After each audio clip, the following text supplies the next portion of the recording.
Hey, Cider Crusaders, America's the greatest country in the world. Glad you're here. We're going to talk to Dr. Dalia coming up at the end of the show. She's super sharp. So we'll talk about some good news, bad news, medically, and then we'll talk with CR Wiley, who's a pastor I'm just recently familiar with, former philosophy professor, and we'll talk about how hopefully at the end of this, we can have stronger families and a stronger home. So we'll talk about that coming up. First, I want to start off with this quote from Jack Murphy. I have no idea who this guy is, but he was on Twitter. And he said, sorry, folks, if you want red meat, this ain't the place. Nuance and critical thinking are prereqs for hanging out here. I'm surprised I have this many followers. And we need that. We need that type of nuance and critical thinking in this time. No red meat. I've been thinking lately about defense mechanisms that people have. We all have them. We've used these defense mechanisms our entire lives, and we brought them to the table here with how we react to COVID. And we all have different ones. Maybe your defense mechanism is pessimism, where every bit of good news is ignored because you just feel more comfortable being a negative Nancy about it. Or flip side, maybe every bit of bad news is ignored because you don't like to handle the reality of things that could be bad, right? Some people like to criticize to make sense of things. Some people like to obsess over the numbers, right? I gotta know the death rate of every city at every second in order to get some semblance of control over an uncontrollable and unknown thing. Some people literally worry themselves sick. We all handle it differently, right? We have our frequently used defense mechanisms and we've resorted to them. We all have. I have to actively use gratitude as a defense mechanism.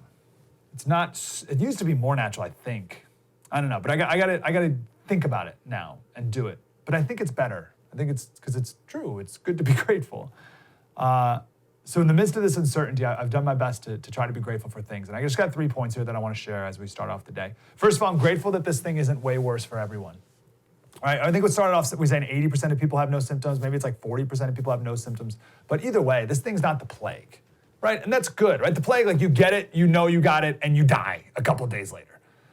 Think for a second if this thing were really, really serious. Now, I'm not doing this to make light of anyone who is super sick or obviously dead, right? Like it is a big deal, but it's not like you can't breathe any air, or you can't ever leave your house, and there's nonstop panic in the streets because we're all gonna die. Right now you go out and there's like a little bit, it's like a little pandemic-y when you go to the store, like no one's smiling at anyone, mostly because you got a mask over your face, but like no one's really talking. So it's like a little weird. But imagine if it was like full-blown panic. We're not there, at least yet. I'm grateful for that. I don't want people dying in the streets because they couldn't even make it to the hospital in time. I'm grateful. Second thing, imagine if kids were dying from this. Or imagine if kids were getting sick. Oh my goodness, everyone's calculus would be completely different if kids got sick. Why don't they? I don't know. Isn't that amazing though, they don't? We have no idea about anything. Why do some coronaviruses give you a stuffy nose and this coronavirus can kill you? It kills some old people, some younger people, like in their 30s or whatever, but doesn't affect kids. What's that about? Oh, I'm grateful for that every single day. I am not concerned for my kids' lives throughout this at all. I'm concerned that they don't get to have as much fun because they can't go to the playground down the street anymore, right? But I'm not worried that they're gonna die, and that is a huge weight off our shoulders, isn't it? So I'm grateful for that. Third thing I'm grateful for is I'm grateful that the mainstream media is not in charge anymore. What an absolute, total waste of time they've been in every way. But I guess just like individual people, they bring their own predetermined biases to the table. They brought their own predetermined frameworks and lenses for the world. And that's just what they have. That's what they have in their toolkit. They only have these tools: bigotry, oppression, Trump bad, and that's what they bring with them. That's all I have. Check out these 4 banners. These are 4 banners from CNN yesterday during Trump's presser. Angry Trump turns briefing into propaganda session. What the heck kind of chyron is that? Trump refuses to acknowledge any mistakes. Trump uses task force briefing to try and rewrite history on coronavirus response. What in the world? Trump melts down in angry response to reports that he ignored virus warning. That's the news. That's the news. Come on, what a total, complete bunch of hacks. They're constantly, maybe we could talk about this in the next segment actually, because this I think is actually important. They're constantly trying to make drama between Fauci and the president. They want, more than anything, more than anything. Well, the last thing they want is for HCQ to actually be an effective treatment for people, okay? Because then that would be a Trump win, right? I'm so annoyed at the media acting like Trump sells HCQ, right? Like it's a division of Trump's stakes. And like Trump has like a financial benefit. They're like rooting against HCQ working. That's the last thing they want. The biggest thing they want is for Trump to fire Fauci. Because then it would make this huge dramatic story and it would fit into this framework of Trump being an erratic leader who hates the experts, right? And maybe we can do that next, actually. I do want to talk a little about that because the media adds another example of that every single day. But it's just who they are, right? They need drama. They're like Mean Girls. They just need gossip and drama all the time. Even during a global pandemic, it won't change who they are. And again, the media is always making everything racist too. Right? Trump is so mean when he calls it the China virus. Oh, he's so mean. Still, I see stories about how this calling it the China virus or whatever revives racist ideas about Chinese food. Have you seen stories like this? Oh, don't call it the China virus because you have racist ideas about Chinese food. No, there's no racist ideas about Chinese food. I love Panda Express as much as the next guy. I just don't think people should eat bats. Okay, that's not racist. If I went to the Little Italy farmer's market here in San Diego, and you got the organic almond guy, and you got the artisan bread guy, and you got the strawberry jam guy, and then the wet bat soup guy, I'd still have a problem with them. With that, I'd have a problem with the wet bat soup. I don't care where you're from or whatever. Bill Maher, in his really good 5-minute rant the other day about China, called it the farmer's market from hell. called the Chinese wet markets the farmer market from hell. Remember this? This is a tweet from January 30th from CNN. Coronavirus task force, another example of Trump administration's lack of diversity, blah, blah, blah, blah. These are not serious people. I'll give you the latest example. This was just real quick. Because I feel bad wasting your time making the point that the media waste your time. But it was 60 seconds. The Surgeon General, right? He's black. And he said the other day, he was making an appeal to people, and he said, for your abuela, do it for your granddaddy, do it for your mama, do it for your papa. And the media had this freak out, like, oh, that's so racist. And they came back the next day, wasting time with the Surgeon General. You have the surgeon, you can ask the Surgeon General in the world, century's worst pandemic, any question you want. And he said, oh, but you called someone a big mama. That's really racist. To a black guy. What is that? What a bunch of hacks. And he's like, what are you talking about? He's like, that's what I call my mom and dad. How could that be considered racist? And now it's funny, people are finding people who hate Trump and people who call that racist, they're finding examples of them on Twitter calling their grandmother Big Mama or their grandpa Pop or whatever. So just amazing hypocrisy and Trump derangement syndrome, as always.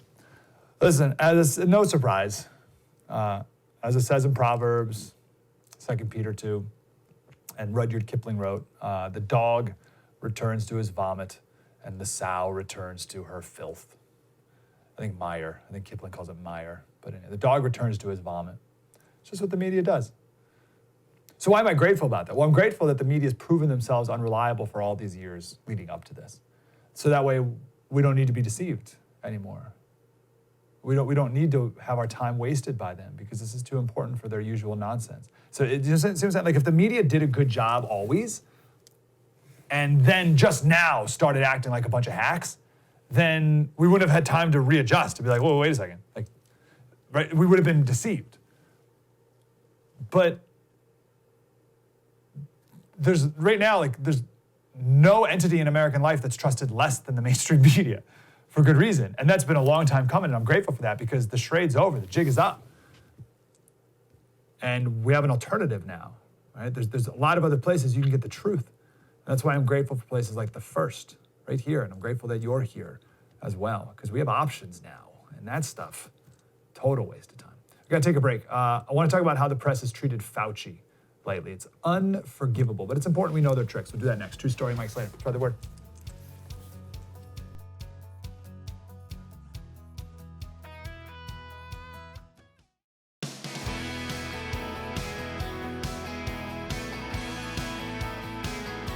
Hey, Study Crusaders. So I want to talk about a couple tricks that the media uses so that we are aware of them. First, the headlines. So the business model for the media now is to get clicks on their headlines. That's all that matters. Just clickbait headlines. They get the click, they get the money.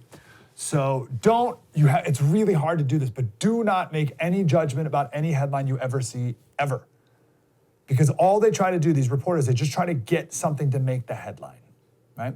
So let me give an example here with Fauci. One thing the media keeps doing is trying to drive this wedge between Fauci and Trump, right? They want Trump to fire Fauci so that it fits the narrative that Trump doesn't listen to the experts and he's an idiot, blah, blah, blah. So there's just like a bunch of mean girls trying to create a fight during a pandemic. So this is Science Magazine. Check out this headline from Science Magazine, right? Quote, "I'm gonna keep pushing. Anthony Fauci tries to make the White House listen to the facts of the pandemic." I want to be clear. That's not Newsweek or some like hacky website. That's Science Magazine, all right? But here they're he's trying to get Trump to listen. He's trying to get Trump to do this. He's going to keep pushing because Trump, the idiot, won't listen to any facts.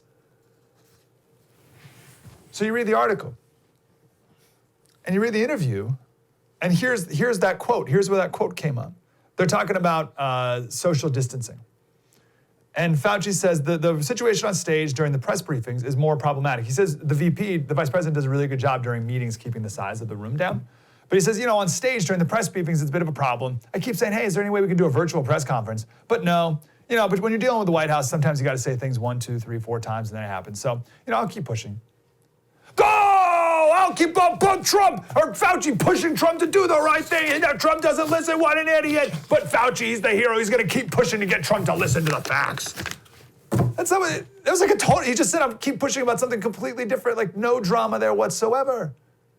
Yeah, it'd be better if on the stage, maybe we did it virtually. I don't know. Maybe I'll keep pushing that idea. Quote, I'll keep pushing. Try to get Trump to listen. Come on.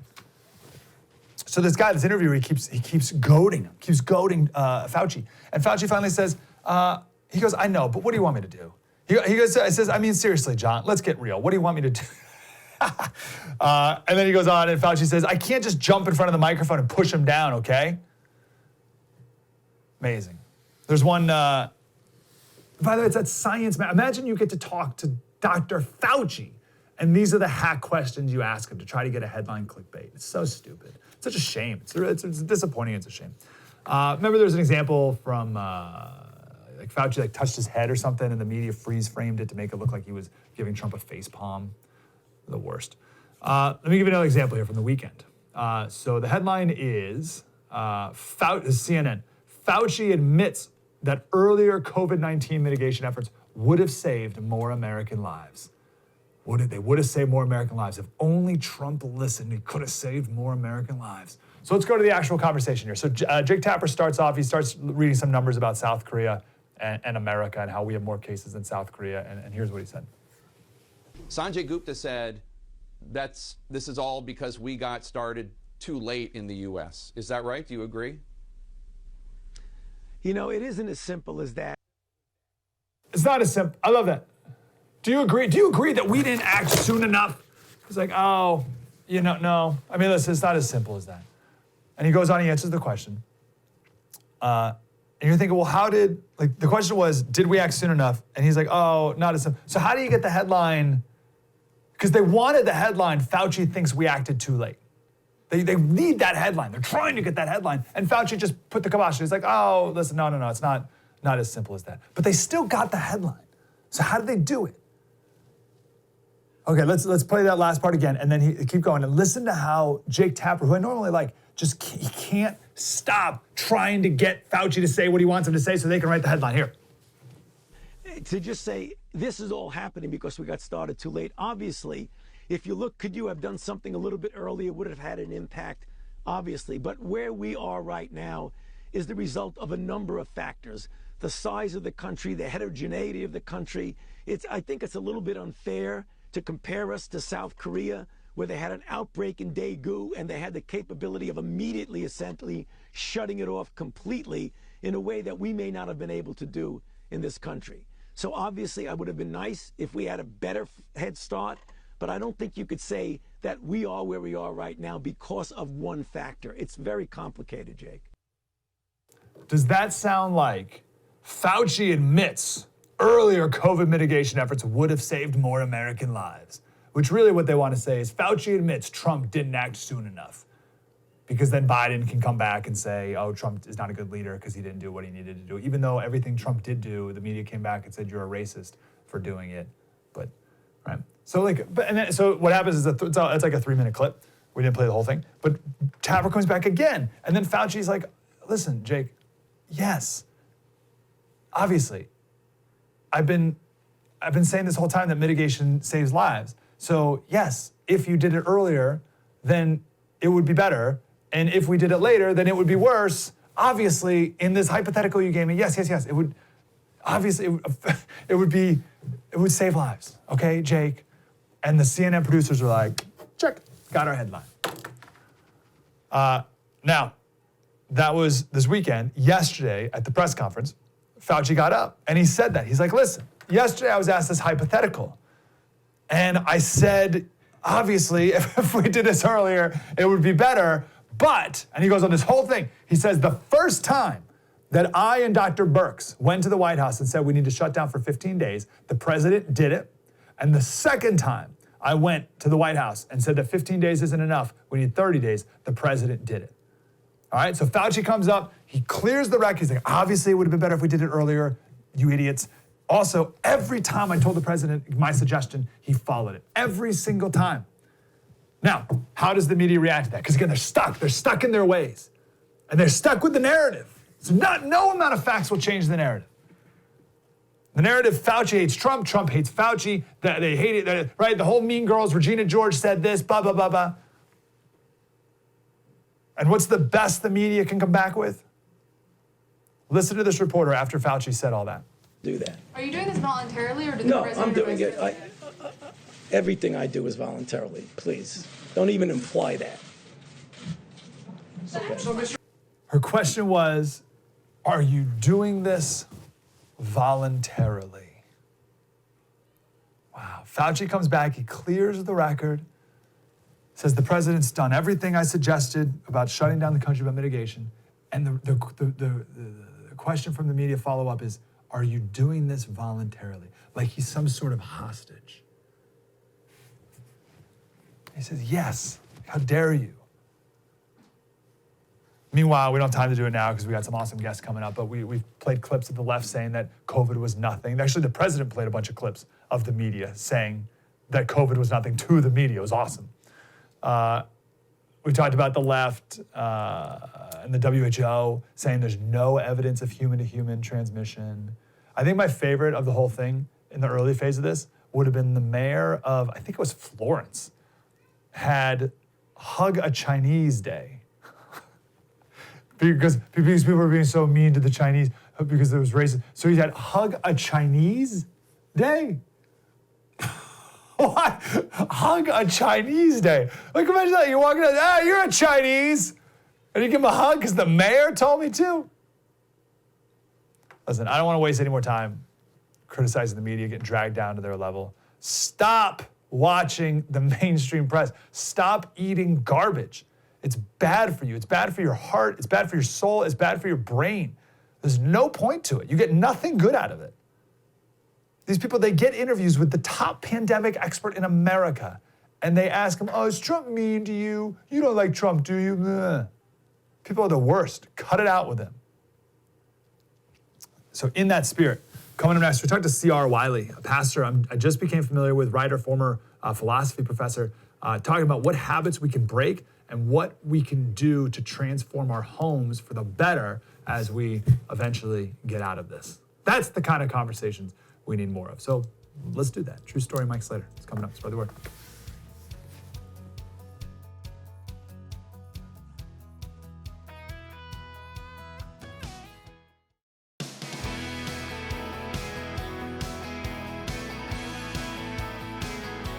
Hey, Slater Crusaders, welcome back. I've been thinking a lot lately about how this whole thing will affect society moving forward, and in particular, the home and the family. And I pray for the better in many ways. So I came across this article by CR Wiley. It's called Novel Coronavirus, Ancient Economics.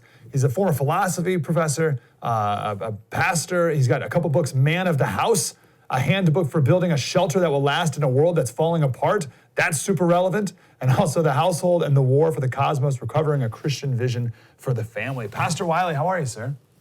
I'm well. Thanks for having me on, Mike. Oh, my pleasure. I'm really glad you're here. So let's, big picture first. Do you see potential for this to change our society, and maybe we'll just focus on the family and the home for the better? Well, I really do. I actually think that there's been some trends for a little while in that direction, mostly because of the way things have developed with the information economy. We've been able to see people work remotely, and most folks do that from home, and that has put them in close proximity with people that in the past our ancestors spent all their time with, their spouses and their children and their parents. And what people are rediscovering, I think, is that we're capable of far more than we think when it comes to just conducting our own lives. We live in a world full of people who make their living trying to basically undermine our confidence so that we'll buy their stuff or use their services or stuff. You know what I'm saying? And can you give me an example of that? Can you give me an example of efforts to undermine our confidence so we buy their stuff? I love that. Well, I think a simple example that a lot of people can relate to right now is teaching their children. My wife, homeschooled our children for a period of time, and I know a number of people who homeschool children. And initially, when people, rediscovered homeschooling, first of all, the irony it was the hippies in the 60s who really led the way on that, because they thought the schools were too conservative. Wow.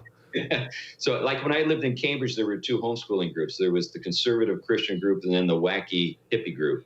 And, but anyway, what my wife discovered here recently, because she knows lots of the ladies in our neighborhood, is that she was talking to one the other day, and her children go to public school but can't go right now, and so obviously they're learning at home.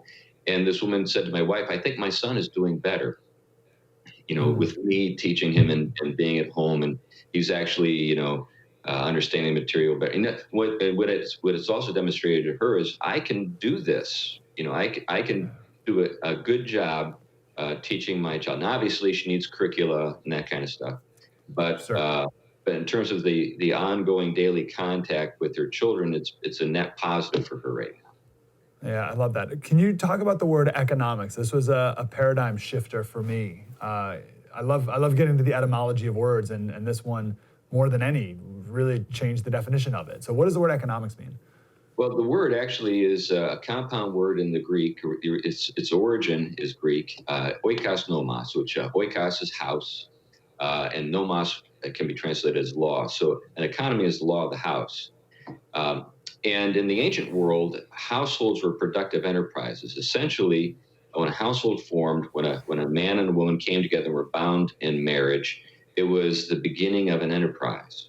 It wasn't just simply a recreational center. Like today, what we have are places where we spend our leisure time, and we've got more floor space and more distractions than ever, and we don't do anything productive in those places. Mm-hmm. But in the past, the house was the place where the work was done. So, obviously farms, family farms, but there were also, small proprietorships, mom and pop shops, blacksmiths, cobblers, coopers, those sorts of trades. And those still exist, by the way. I mean, there are still families I know, and my own family operates much this way, where there's a lot of productivity that occurs within the household, and children, husbands and wives, everybody's working together. And so within that framework, that framework was only shattered in the Industrial Revolution. So we're talking about the vast majority of human history. This is the way our ancestors lived. That's what's amazing to me is we think what we've been doing the last, 50 years plus is obviously that's the way we've been doing it forever, and that's the right way to be doing our lives. But he said that's just a blip of history. and maybe not the right way to do it, right? Yeah, there's a great work. It comes from, I think it's the 4th century BC, maybe the 5th century BC. Xenophon, who was a contemporary of Plato, wrote a book entitled Economicus, which is a dialogue. It's Platonic dialogue. So Plato wasn't the only person. It's a Socratic dialogue, I should say. Plato wasn't the only person to write about Socrates and, like the Republic and Meno and other works, where Socrates is the interlocutor with somebody. But Xenophon did that as well. I should have said Xenophon. If I said Zeno, that's a different guy. But Xenophon wrote that book. And then, but in that book, it basically outlines how a pre-modern household in the class in antiquity worked, the various roles. And so, oftentimes today, because of kind of revisionist history and because of, tendentious programs promoting, whatever people are into, we lose sight of certain realities in the past. So, within that book, you see a head of house who is a man, and with work, describing how he works with his wife, and how they work together for the enrichment of their household and the division of their labors, and it all makes a lot of sense, the way things were done. But the wife was not a slave; she wasn't some person who was oppressed. You could think of her as like the vice president of a fairly significant corporation, because this particular household that's being described, was large. So, but everybody lived that way. That households were places where you worked. And for kids too, right? So my wife just last night said, "Did you hear what Justin Timberlake said?" I said, "Oh no, geez."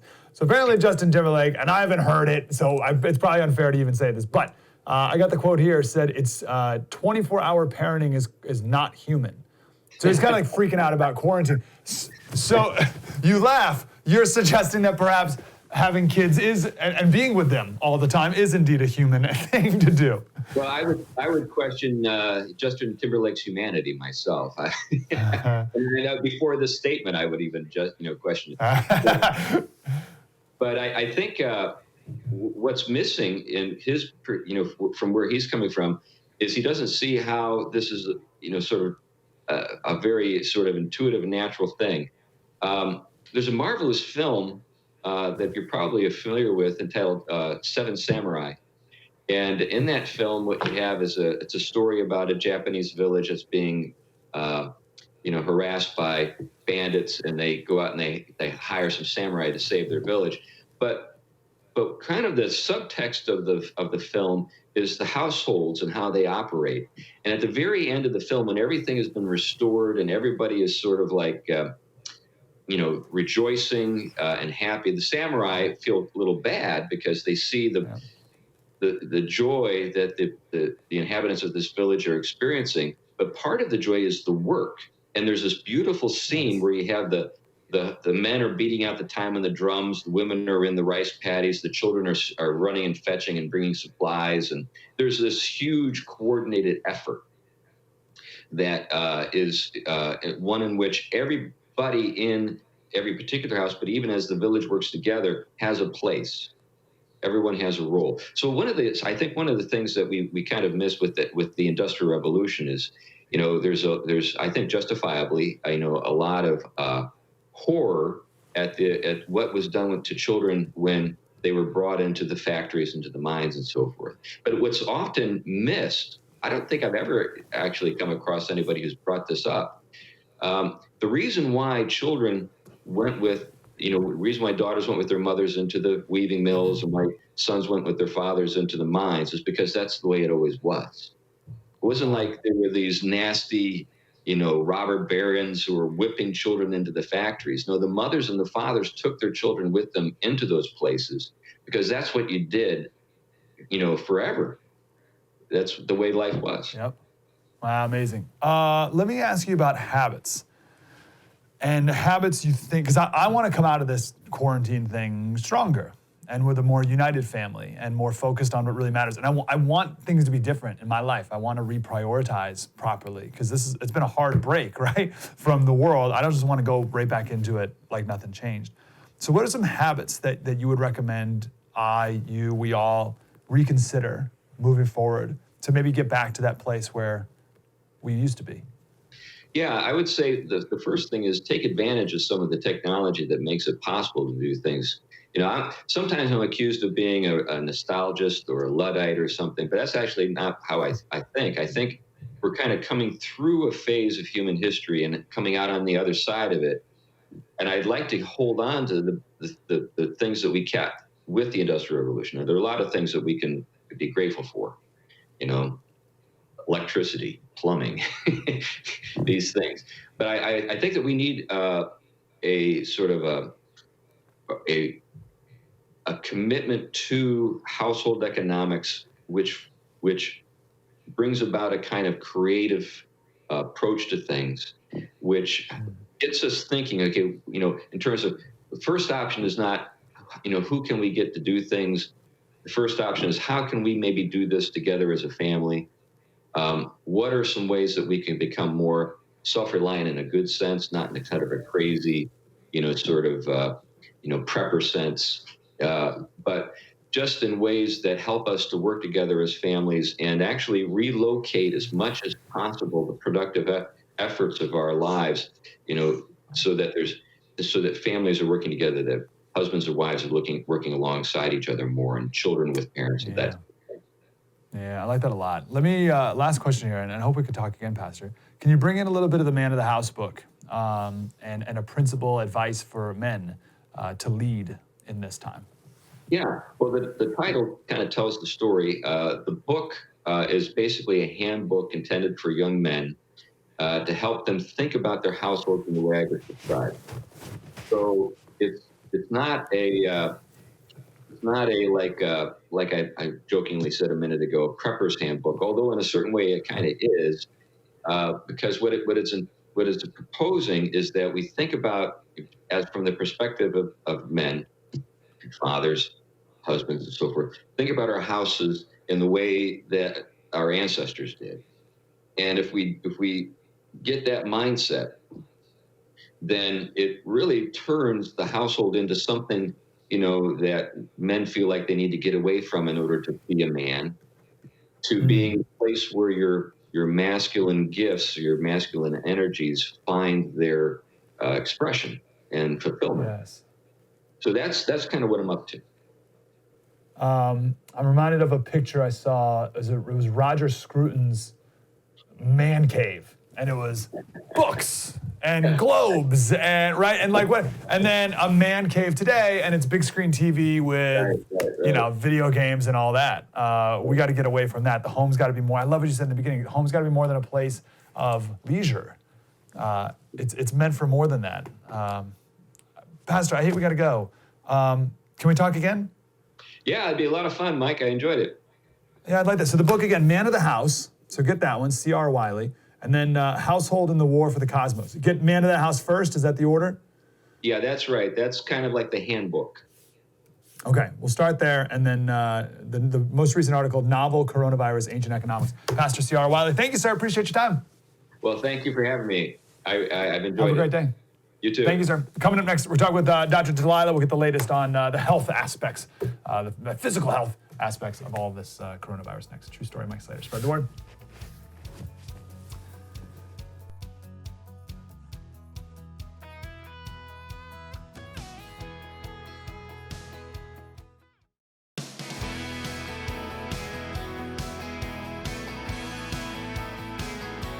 Hey, Study Crusaders, want to wrap up the show with Dr. Dalia. We talked to Dr. Dalia way in the beginning of this whole thing. Like the advice was wash your hands. That's all we knew about anything. That was a month and a half ago. So I'm excited to talk to Dr. Dalia again.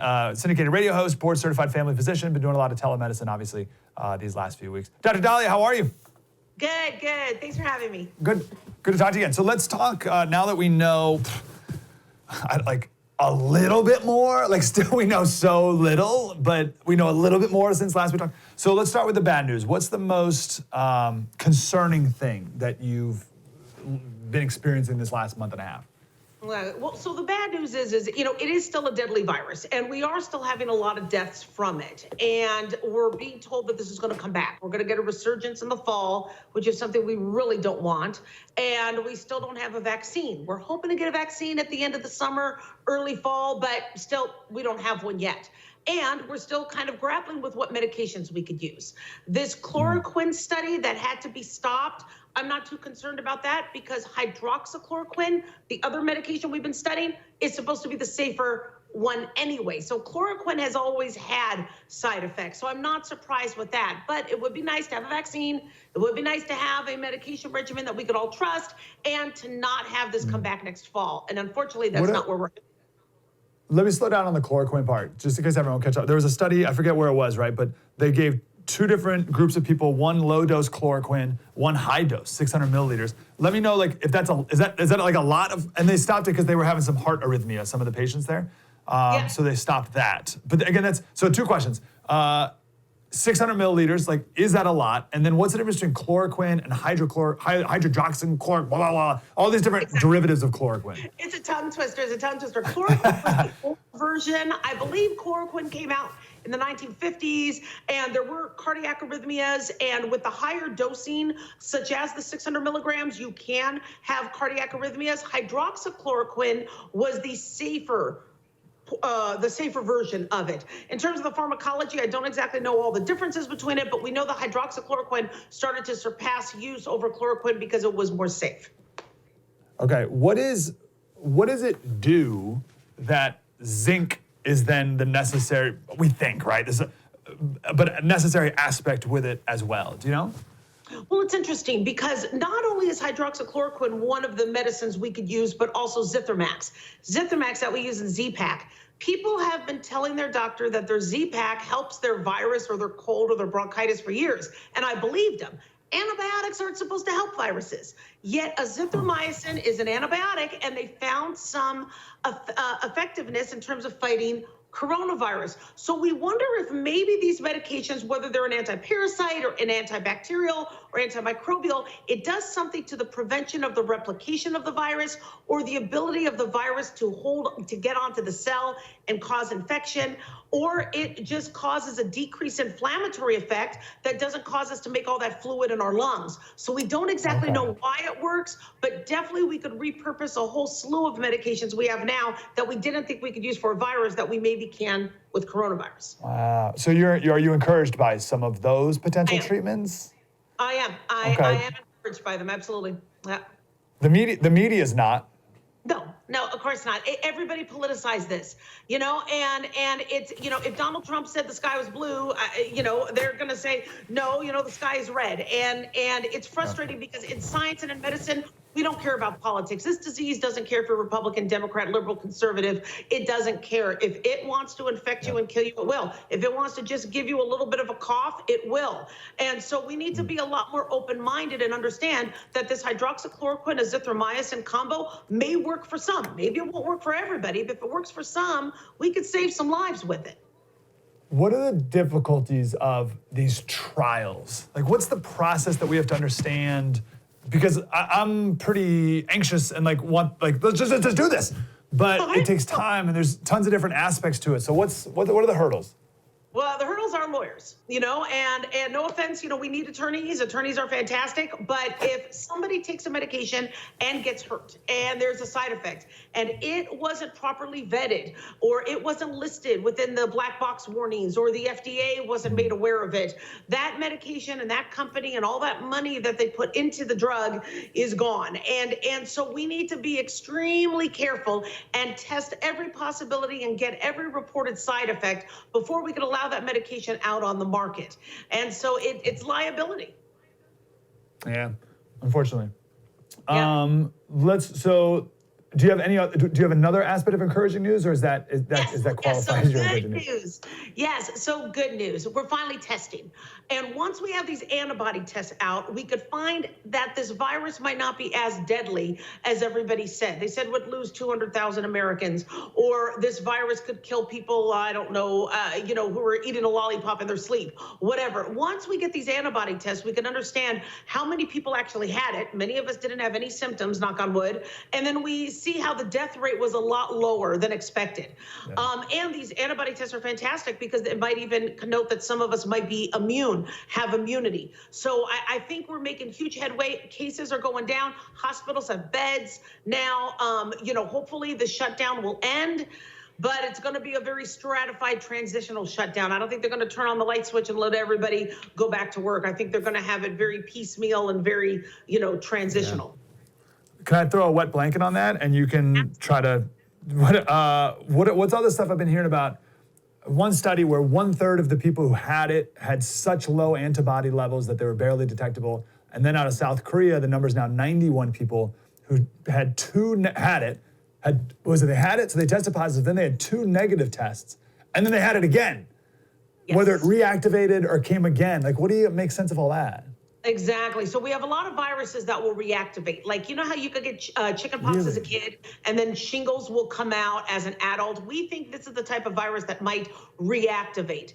And so that's a problem, because if we're trying to keep our isolated, vulnerable populations away from those who are healthy and walking around and coughing and sneezing on it, now that means the virus isn't going away. That means this virus can come back. This is a very weird, tricky one. The problem is we need to trust the testing. If some of these tests are false positives or false negatives, then we don't have a good data set. So what happened in South Korea is very, very alarming, in that, wow, we could get it all over again. I've only heard of a few people getting it 2 or 3 times. Most of the people, once they've had it, they're done.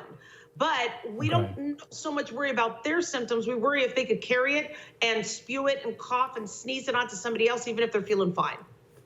How accurate are these tests now? And what level of accuracy do we usually demand out of a test? Okay, yeah. So we want there's these words, specificity and sensitivity. My list won't allow me to say, but we want them way into the high 90s. What was the problem with these tests is, one, many of them they were made very quickly early on and put out there into the public before they could be properly vetted. But second, the test wasn't done right. People would just kind of swab the nose, and somebody would blink and they were done. That swab has to go way to China. I mean, it has to go all the way from the nose to the back. And so my guess is a lot of these false negatives were because they didn't swab it right. And you can't just do one nostril. You have to do both sides and then the back of the throat to get the sample. Hold on. So how literally how far back? It's like a couple inches, isn't it? You got to go way in the back. You have to go way to the back of like here. Through the nose. And what? Gag, it's not comfortable. Even Donald Trump said it was not a fun test. But you need to get to the back of the nasopharynx. You can't just get around the boogers in the hair. And so my guess, a lot of these false negatives they weren't doing the test right. And it takes guts to walk up to somebody who you think is going to punch you and clock you one, and you're going to stick this all the way to the back of their head. So, if the testing is done correctly, it's a good test. My guess is technique, because you started deputizing everybody and their mother to swab people. They might not have been trained in the technique. Wow, that's interesting, because you hear about these drive-by testing centers where people are just in their cars, That's got to be hard for everyone involved, to just sit out of your driver's side of your car and have someone stick a stick up your nose. And you say it's to be both nostrils? Yeah, Both nostrils and throat? Yeah, the most ideal way to test is both nostrils and the throat. I hear sometimes they're just doing one side, or for some people they're just doing the throat. But to get the best sample, the original instructions were both nostrils and the throat. Same swab? No, they would probably be different swabs. Yeah, because so you would use, I believe it would be 3 different swabs. Wow, okay. Yeah. No, that's fine. So, all right, last question for you. Because you're a family physician and you're still seeing people via telemedicine, I'm very concerned about everyone else who's sick for every other reason, who's now not going to the hospital, whether they have a weird mole on their arm or a lump in their breast or like their heart's not feeling good or whatever, and now they're not going to the doctors or medicine or hospital like they otherwise would. Have you seen that? Absolutely. So that's my biggest fear. So I'm getting people calling in saying, I have chest pain or I have trouble breathing. If it's coronavirus, I'm going to self-isolate. And I'm like, chest pain and shortness of breath could be a heart attack. Don't self-isolate. Get yourself to a hospital, because this could be a heart attack. I had a gentleman call with a volvulus. His intestine was twisting on itself, and he didn't want to go to the hospital because he was afraid of coronavirus. And I'm like, look, you have a surgical emergency with your bowel. You will die if you stay home. So the problem is we have all these people with, let's say, diabetes or high blood pressure. They're not getting checked. They're not getting controlled. What's going to be the morbidity and mortality of all those people? And again, nobody's testing them because they're not going in and getting seen. And these COVID-related deaths, how many of them are true COVID caused, or did somebody have a heart attack and they just tested positive for coronavirus because they were exposed to it a while back? So we also need, with this death rate of coronaviruses, how many are true coronaviruses, or how many was coincidentally a coronavirus positive patient when they had something else, which hits us thousands of times a month anyway. Yeah. Okay. Dr. Dalia, where can people listen to your radio show?